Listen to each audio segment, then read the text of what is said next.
Hi, this is Zach Glass with video journal number 6 for BPT 112, where I'll be discussing the 5 rules for writing in Dan O'Day's YouTube video. His first rule is know what you want to say before you start writing. Seems like a no brainer, but I feel like a lot of us are guilty of doing that, where we'll just put pen to paper without a plan, without even knowing what we want to communicate, even. So you can't walk before you crawl kind of type message there. So you need to have an idea. You need to know, have a firm, solid, concrete idea of what you want to communicate, and even how you're going to communicate it before you even put pen to paper. So I think that's a great rule to start with. His second rule is do not write to impress, write to communicate. He said when people write to impress, that's bad writing, because if you use big words, jargon, or comedy, and it doesn't help support or reinforce your main point, then you're just wasting your time. You're wasting your listeners' time by doing that. So I think we're all guilty of throwing comedy in just to have it in there, throwing a big word in here or there just to sound smart, or just to fill up a little bit of more time, or using jargon to try to connect with the target audience. When really you might just be alienating a potential audience that you didn't even know you had, so which isn't good. Losing sight of your goal is something that happens when you start doing these things. You can worry more about, oh, let me get this comedy just right. Let me get this little funny bit in here just right, or make sure I use this jargon type word in the right context, or use this big vocabulary word the way it's supposed to be used. When if you're worried about things like that, you're just losing sight of your end goal, which is to communicate a point to your listener, or a single core message, which is rule number 3, which is have a single core message. What is the one thing that you want the targeted listener to hear, understand, or remember? You gotta know that before you start writing. If you don't know that, then you need to go back and start from scratch.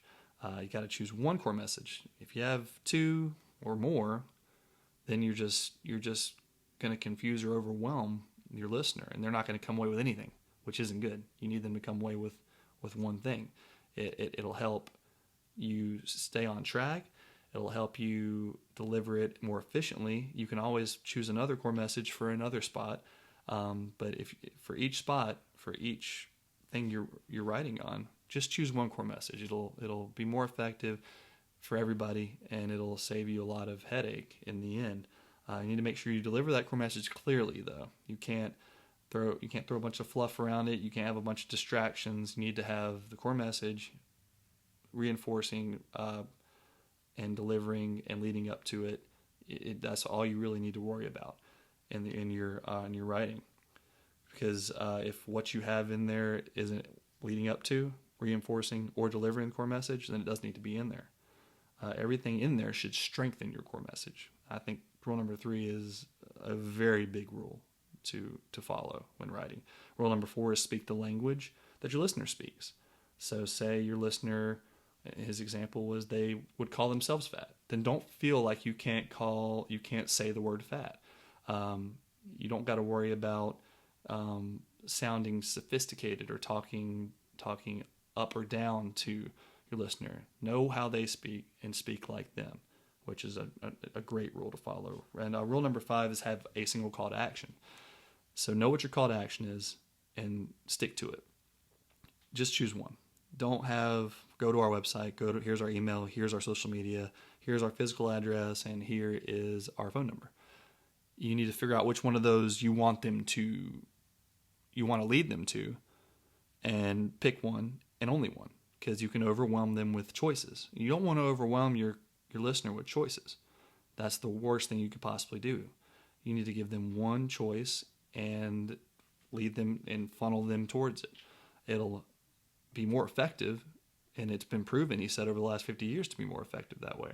And I think it seems like a lot of people fail at that. They'll give you 10 different ways to look them up, to find out more information about them.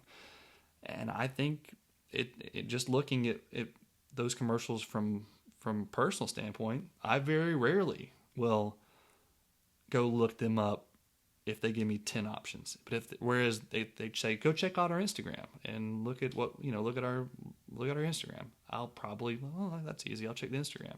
because that's just one clear message, one call to action, and it's way more effective that way. So I think all 5 of those rules are very important, and it's definitely something that's going to help me in my writing. The radio spot that I picked is the Motel 6 spot with Tom Bodett as the narrator. They're focusing on their new and improved websites from about 4 years ago, so their website's probably more improved now. But I'm going to go ahead and play it. Hopefully it's not too loud. Hi, Tom Bodett. Motel 6's new improved website lets you book a room and save more for what you travel for faster than ever. Even faster than you can find your keys, which you swore were right on the little hooky thing by the garage door where they always are, and we can land a robot on a comet, but we can't keep keys from disappearing. Oh, here they are. Left them in my jacket. Don't you hate that? I'm Tom Bodett for the new improved Motel6.com, and we'll leave the light on for you. So I think they did a good job of following his rules. They began and finished with their with talking about their new and improved website. So they kind of stayed on point for the most part. They did throw a little bit of light humor in there with the losing your keys and him finding them in his pocket. It was one of like an everyday Joe type thing to have happen. He's an everyday Joe type sounding guy. I don't really know him from anything but these commercials, but his voice just sounds like a guy you talk to at the coffee shop, or in line at the at the post office or something like that. He's very relatable as a normal guy to me, and losing your keys is a very relatable thing. So I don't think that comedy that goes on almost into rule number 2, I don't think it detracted or just distracted even from the main point. He spoke to the listener like a friend. He was relatable. He didn't use big words or jargon. They did actually, let me go back here. Motel 6's new improved website lets you book a room and save more for what you travel for faster than ever. So they make sure they get in one of their core messages, which is to save money. They're a budget motel, but they're trying to say that their new website makes it easier and faster to book with them and to save money with them. So they still deliver. They do deliver two core messages, but I don't think throwing that saving money and book. I think that kind of they tie it in real nice with the new and improved website. So I don't feel like they threw too many core messages in there.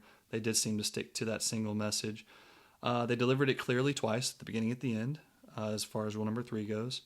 The losing your keys topic, I don't think it supported it all or strengthened their core message, but I don't really think it detracted too much from it, personally. As far as rule number 4 goes, they definitely spoke the language of the listeners.